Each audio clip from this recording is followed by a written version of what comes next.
La Organización Mundial de la Salud alerta que los sanitarios que hacen frente al coronavirus están en riesgo por la escasez de equipos de protección.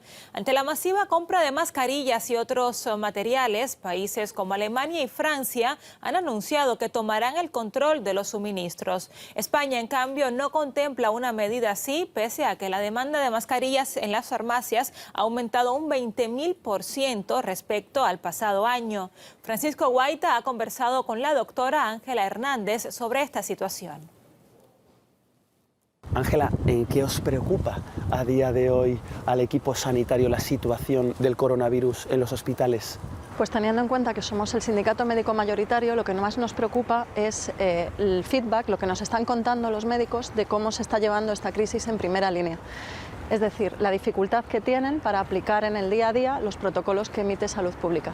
Un ejemplo al respecto sería, por ejemplo, en primaria, en atención primaria en Madrid, ha habido dificultades y desabastecimiento de mascarillas para colocar a los pacientes que tenían clínica respiratoria y que había que valorar en un circuito aparte. O en los hospitales, por ejemplo, ha habido bastante incertidumbre durante la fase en la que ya sabíamos que había casos afectados en Italia, pero los protocolos decían que solamente había que clasificar como posibles positivos a los que venían de otros países como China. ¿Cuáles son las medidas que se tienen que adoptar ahora para los médicos, para el equipo sanitario? La fundamental es reforzar la primera línea, es decir, tenemos unas plantillas de médicos de urgencias hospitalarias, de médicos de urgencias extrahospitalarias, el SUMA 112, y de atención primaria, que no solo están muy cortitas habitualmente, sino que tienen carencias. Entonces, ante una alerta sanitaria de estas características, lo que pedimos es que se refuercen antes de que tengamos que llegar a ver imágenes de médicos y de personal sanitario, enfermeras, auxiliares, agotados, como sucedió en China o como sucedió en Italia, con médicos que decían que llevaban 80 horas seguidas trabajando. ¿En qué afecta todos los recortes sanitarios que ha habido durante estos últimos años para esta reacción contra el coronavirus?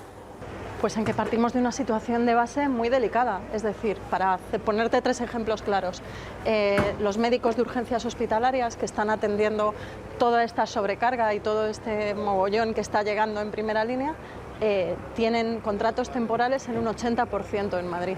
En el caso del SUMA 112, ya antes de la alerta, se daba la situación de que muchas unidades no salían los fines de semana por falta de médicos. Y en atención primaria hay muchísimas plazas, y hablo de centenares, de puestos de médicos de atención primaria sin cubrir por suplentes.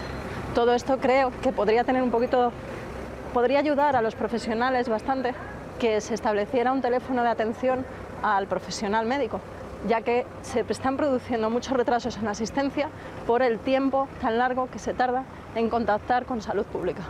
¿Cómo describes la situación actual del equipo sanitario?